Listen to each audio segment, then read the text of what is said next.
నోట్ల రద్దుతో తాము ఎంతో ఇబ్బందులు పడాల్సి వస్తుందంటున్నారు విద్యార్థులు. హాస్టళ్లలో ఉండే తాము ఈ నోట్ల వల్ల కష్టాలు పడుతున్నామంటున్నారు.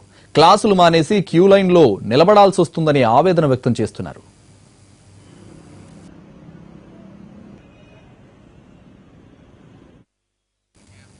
సామాన్యులకు నోట్ల అగచాట్లు మరికొన్ని రోజులు తప్పేట్టులేవు. దేశవ్యాప్తంగా బ్యాంకులు, ఏటీఎంలన్నీ కిక్కిరిసి కనిపించాయి. రోజువారీ అవసరాల కోసం నగదు డ్రా చేసుకునేందుకు గంటల తరబడి ఏటీఎంల ముందు పడిగాపులు కాశారు.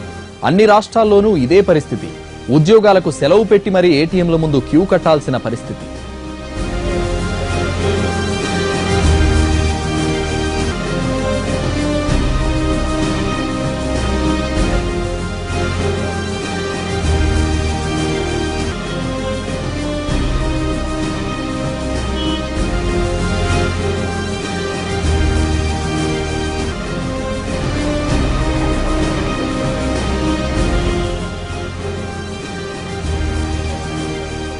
స్టార్ట్ చేయలేరు, ఇబ్బందికి అయితే బాగుంది.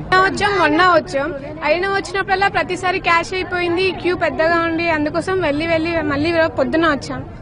అంటే ఏంటి మీ అవసరం ఏంటి? డిపాజిట్ చేయాలనుకుంటున్నారా? లేదు, క్యాష్ ఎక్స్చేంజ్. హాస్టల్స్ కదా, మళ్ళీ అన్ని ప్రాబ్లం అవుతుంది. అన్ని 500 నోట్స్ 1000 నోట్స్ ఉన్నాయి. ఎక్స్చేంజ్ చేద్దామంటే మొన్నటి నుంచి అది లేదు, ఏటీఎం లేదు. సో అదే ఎంత ఉన్నాయి మీ దగ్గర డబ్బు? 4500. ఓకే, ఈ లైన్ లో నిల్చున్నా మీకు కుదిరే పరిస్థితి లేదు. చాలా సేపటి నుంచి నిల్చుంటున్నాం కానీ కుదిరే